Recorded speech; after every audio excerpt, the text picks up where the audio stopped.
ça retrouve tout son sens. ça retrouve tout son sens. te dafa nekk li nga xam ne day faj suñu jàngoro yi. parce que jàngoro yi Sénégal xalifa bi ci gën a metti mooy xaajaloo bi nga xam ne moom a fi am. maag yow bokkuñu parti politique ñu ngay reyante ñu ngay saagante. maag yow bokkuñu gox ñu ngay reyante ñu ngay saagante. maanaam li nga xam ne mag ñi dañ fi bàyyi woon.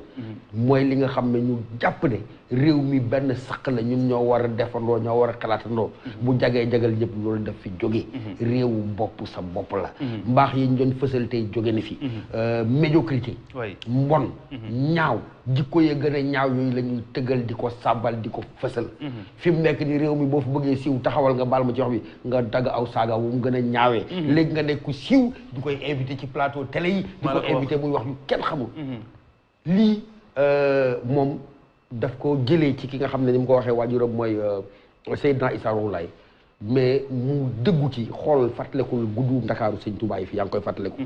18 19 ba 20 septembre 1895. waaw ñetti fan Dakar kan moo ko garale woon fii. Seydina Limaamu alayhi salaam. moom moo ko garale. moo bi Sëñ Touba di jógee jeewal. di jëm Ndar pour war a embarquer. ci train bi pour ñëw. pour ñëw ci bateau Pernambouc bi. fii waaw. la woo maam Masey Ñang. waaw Masey Ñang moo jur Baye Doudou Ñang. ki nekkoon moom it chef de village Cambérène. parce que. moo jur tamit yaa Faati Ñang mu jur laali soxna xalifa bi te jiitu. waaw. mu jëlu yaa Mberi Ñang. Masey Ñang moom. moo ànd ak maam Samba Sarr. mooy maami soxna si jur ki sëy naa Issa tudde Abdou Khadir Jeylaani. te bu dëkk en face du Moselle. maam Samba Sarr. mu jël góor gu yoroon ndey la. moo bokk soxna Ngaan ndey ak baay. di ndijaayu xalifa bi sëñ Ablaye Thiaw. ak yeneen ñeenti mag ñu juróom-ñaar. xamul lu mu leen wax. jaamu yàlla baa ngay ñëw. mu nga jëm kër Ibra Binta Gueye Mbaye. dem leen wàcceel kay bagaasam. te Ibra Binta Gueye ba mu ñëwee. mu ngi ko dégg sama maam mi ñuy wax Arna Diakher fa yaa ngi koy fàttaliku moom moo doon jox Sëñ Tuubaa. moo doon soxna. waaye ca ndaje ma lan lañ ci wax. bañ jàppee ne sëñ bi ñu ngi koy teg ay nootal yu diis. moom lu mu wax dafa ñëw ba ca tubaab ba xalifa mu ne ko fii de aw Dakar ci dëkku lébu xamuñu fi nooteel. liñ fi xam moom mooy teraanga. bu ngeen ko mënta teral jox leen ñu ko. wallaay daal di téye Sëñ Tuubaa. bu ko neexoon mu ne Sëñ Tuubaa fi mu jëm man jëw ma fa yoon moom xàll ma xal ma ko waaye dañoo dindi loolu yëpp teg ko fële daal ne aw gan moom mooy ñëw te aw gan dees ko jàpp fii ci biir da lébu yi di ko mbuugal dañ koy jël foqati ko ci tubaab yi bu ngeen ragalee mu dem moom du dem ñun ñoo gàddu kaaraangeem ñoo yor añam ñoo yor ranam boobu Ibra Gueye Mbengue moom dafa nekkoon chef de canton Dakar Ouest dëgg la jali bëkk ñu koy wax jël de nekk chef de canton Dakar Est mooy li ñu ciy jàngat rek donc di notable waaw waaye bi ñetti fan yooyu matee waaw ñu dellu mu ne saxaaru géej gi ñëw saxaaru géej mooy bato bi mooy bato bi par na mu joxaat juróom-ñaari mag yooyu juróom-ñaari weeni banaana ak genn wàll ñu ñëw jox ko mu dip yóbbalam mu dem def fa juróom-ñaari at ak genn wàll ba noppi ne leen bant du ko xuri nee na bant du ko xuri demam ak dellu séem waaye bi muy dellu siwaat mag ñooñu lay yebalaat ñoo ko teeruwaat yebalaat ko ci saxaaru jéeri ji mu delluwaat njaareem moo tax bàyyi laay mi fi jóge yoon wu la moo tax ku nekk mu cër la ci dëkk bi pour wane ne ñun jikko ji nga xam ne moo ñuy lor fi mu nekk lu ñu dabee la waaye du ñun donne ci moom moo tax ma ne noonu enseignement am war nañ cee gën a góorgóorlu njàngaleem ñu gën ko fësal gën ko wasaare parce que xalifa amoon na lépp maanaam soxlalu dara àdduna amul leen lu mu rëy amul leen waaye nag dafa taxawoon ci taxawaay boo xam ne daal di njoboote ñëpp wane ni Sénégal am na ay musiba yoo xam ne mu ngi am feneen ñun de bu ñu sukkandikoo ci li nga xam ne moom lañ doon moom lañ am mooy suñu baax sëñ Ablaye dafa jàngale bu ci sukkandikoo amul benn xeetu loraange boo xam ne dinañu dem war a du comme ni ki waxee sànq roy ba dàqale waaye jéggaani ay jikko yoo xamante ne nii tumuraanke fi woon parce que man su may déglu nii ñun ñi gën a féete xale dañuy ni may xalaat sax may naan si papa ji lan moo tax amul émission si télé lan moo tax en fait genre je dis parce que jàpp naa ne enracinement ouverture bi Senghor doon wax première bi enracinement bi dañ dafa ñu échappé parce que ñun tey bu ñu nekkee ay xale liñ ñuy jàngal liñ ñuy wax yemoowul ak ñun suñu cosaan ak suñu aada te dafay mel ni tey bu ñu bëggee sax lu baax donte que ni lu muy métti dañu fay mel ni dañuy retourné waat jël la baaxoon ci suñu cosaan ñu indiwaat ka qu'est-ce que je veux dire par là tey ñun luñ ñu wan ñi tey mu dem ba suñu jikko mel ni lu soppeeku ñun est-ce que ñoo ko dem jëli wala est-ce que à un moment donné loolu lañ ñu offrir parce que suñu papa ji mu ngi koy wax sànq mu ni code de la famille bi 92 benn 172 1972 boobu juddoo bu yàgg donc loolu noonu ak c'est un acte politique ak yeneen i mbir de ce genre ce qui veut dire que politique yi fi nekkoon au-delà de nos valeurs au-delà de li ñu mën ñu léegi en tant que cette nouvelle génération ñoom ay considération politique rek peut-être lañ doon prendre en compte parce que tey bu jaree ba ñu ni donte que ni te aujourd'hui day am ay histoire yoo xam ne wala ay problématiques yoo xam ne dafay ñëwaat fii bu ñu fi toogee au mois de mars ñu ngi naan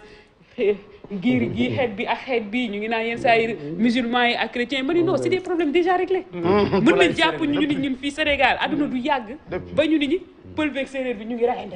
c'est déjà réglé adduna du yàgg ba ñu ni musulman bi ak chrétien bi ñu ngi rayante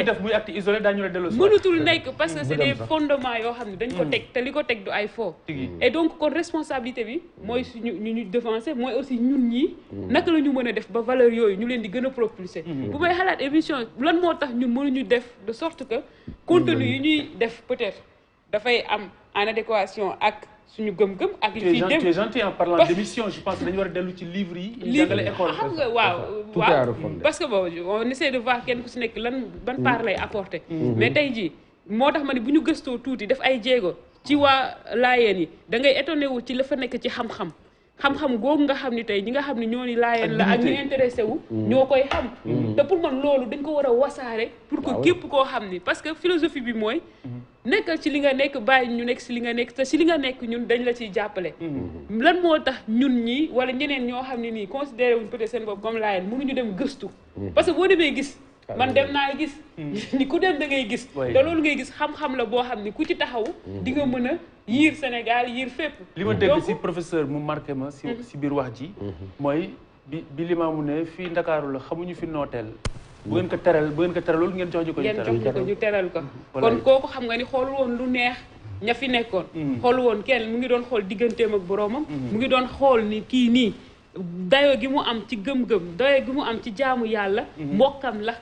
donc moom moo ko war a toppatoo moom moo ko war a taxaw te ba sëriñ bay ñëw jotul bataaxal aw ñu ko téléphone tu as vu toogul naan kenn impliqué wu toogul naan waaw murid la wala kenn impliqué wu damay toog xaar ñu tudd ma te loolu yëpp mooy modestie bi loolu yëpp mooy xool ci mbir mi lan moo ci sama responsabilité ba mën ko def individuel bi ba intérêt général bi mën a jël le dessus et loolu yëpp ay njàngat la kon bu ñu waree recentrer les valeurs yana dafa war a am parce que damay faral di wax xale yi man leen tey bu ñu génnoon dem Europe wala ñu dem fenn daje fa ku ci nekk li nga am de particulier moom nga indi ça ne sert à rien nga ñëw fa di wax lu dogal wax ak lu keneen wax li sa maam Limaamu Laay wax li sa maam Serigne Touba wax loolu ngay yóbbu mais loolu ñun pour ñu xam ko mën ko wax ba mën ko ressource nii joxe source bi nii di wax nii loolu ñu jàng dañu ko war a jàngal foog ñu xamal ñu ko pour que ñu nit bu ñuy dem ñu koy mën a wax ci waxin wu leer donc vraiment pour man c'est une possibilité te loolu moo war a am école yi ñu xoolaat système d'éducation chaque jour ñu ngi koy wax mais aussi ñu nit suñu responsabilité ci li ñu mën tey peut-être def nga sa part ci li ñu découvrir fii yëpp keneen ak keneen ca lu mu mën mu def ci paaram pour que lii lépp ci li lu rafet ñu mën ko gën a fësal bu ko si nekk mën ci jël li nga war a jël alors bala nga ñëw Tine fépp moo ko may Philippe xam nga nee naa boo taxawee rek sëñ bi ci baatu woote jeexal na tàkk woote jeexal na ku siis du woote déedéet ku fiir du sax du woote mooy ngaan du woote ku amul ragal lu muy nëbb du woote kon nag woote bi rek jeexal na wax alors Tine mel na ni kon dara tumuraan ko fii te it dara jógewu fii xanaa kay dañ ko bàyyi muy nelaw mooy suñu jikko ak suñu dignité ak suñu mbokkoo ci réewum Sénégal ndax loolu lañ jàng ci liñ fi junj léegi si ay kàddu waaw loolu d'accord naa ci lan la lu ma remarqué fii Sénégal mooy ni xam-xam baa ngi fii macha allah xam-xam baa ngi fii dafa mel ni sawaruñ ci léegi ak xarale yu bees yi en principe da ngay cliquer rek ñu jox la li Limaamu Laay wax li Sëriñ Tuuba wax mais est-ce que jeunesse bi mu ngi jublu ci tànk yooyu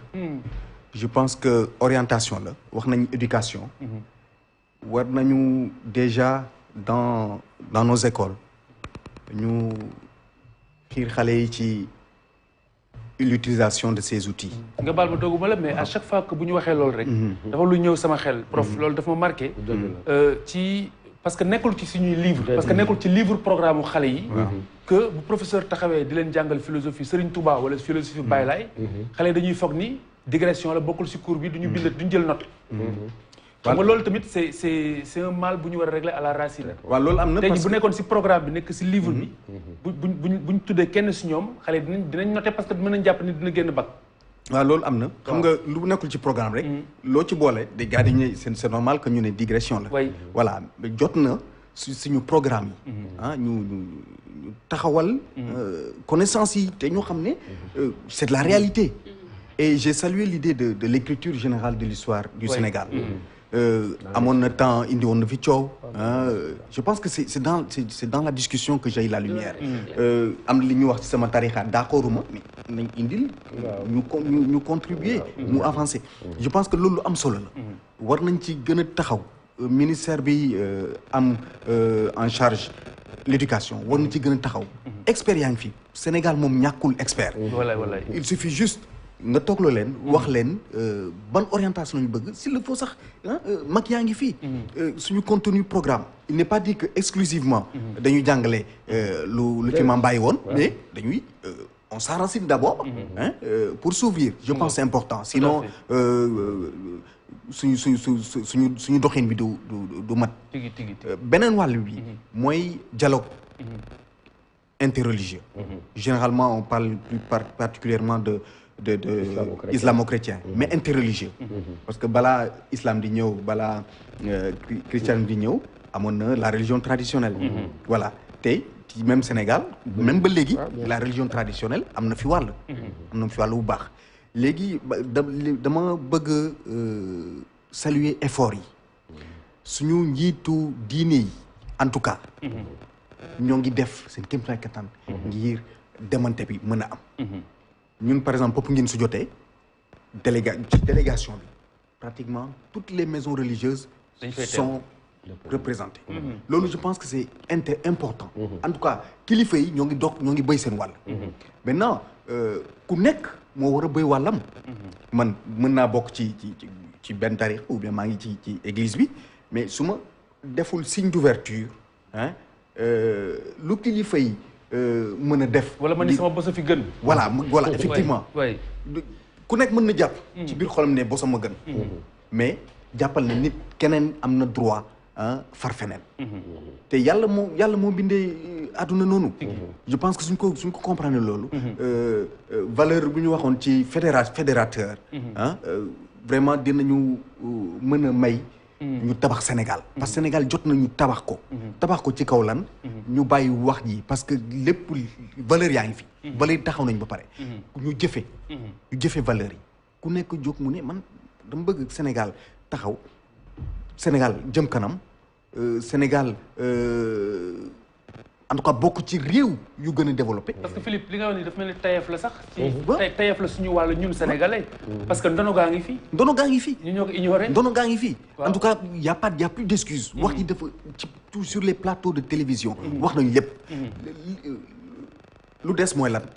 ku nekk jël conscience ne dafa war a indi benn brique pour Sénégal jëm kanam. tey suñu diine yi am nañ ci solo. suñu diine yi def nañ ci. ay jéego yu am solo. soo jëlee par exemple église dans le domaine de l'éducation pour les écoles dans le domaine de la santé pour les hôpitaux les postes de santé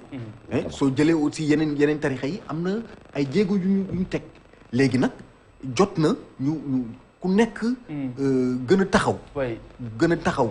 jox respect ku nekk je pense c'est important le respect parce que respect soo amulee dara du dox quelle que soit la minorité du groupe vraiment ñu jox ko cër te suñ ko joxee cër dinañ gis ne en toute intelligence dinañ tabax suñu Sénégal yaakaar naa lu am solo dafay fàttali muy dund Samba Diallo amoon na sax hôpitalam boo xamante ni pour di si faj ñi nga xamante ni ñoom ñoo néew doole